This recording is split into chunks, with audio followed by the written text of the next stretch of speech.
తండ్రి మాట నిలుపరామచంద్రుడు వల్కలదారి రాజ్యము వీడే సీతాలక్ష్మణులు తనతో రాగా 14 వనవాసమేగే కరదూషణాది 14,000 అసురుల జంపే జనస్థానమున అని హనుమంతుడు మృదు మధురముగా పలికెను సీతారామ కథ.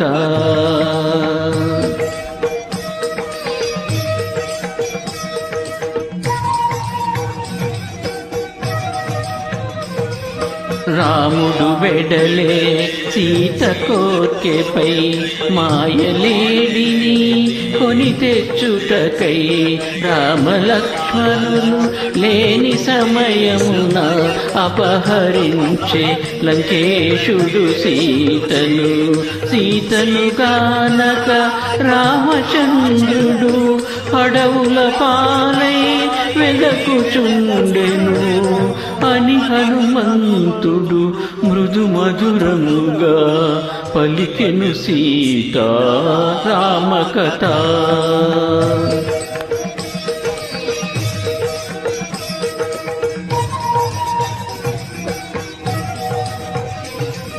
రామ సుగ్రీవులు వనమున గలిసిరి మిత్రులైరి ప్రతిజ్ఞల భూనిరి వీరఘురాముడు వాలిని గూచెను సుగ్రీవుని కపిరాజుగా చేసెను సుగ్రీవునాన లంక చేరితి సీతమాతను కనుగొనగలిగితి అని హనుమంతుడు మృదు మధురముగా పలికెను సీతారామ కథ.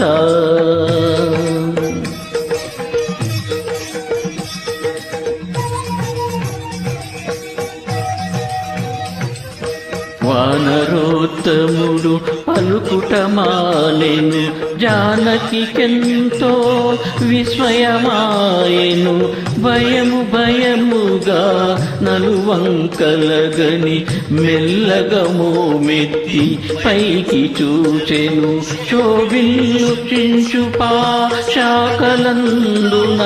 బాలార్పుని వలె మారుతి తోచెను మారుతి రూపము చిన్నదైనను తేజోమయమై భీతి గొల్పెను శ్రీ హనుమాను గురుదేవులు నాయద పలికిన సీతారామ కథ నే పలికెద సీతారామ కథ.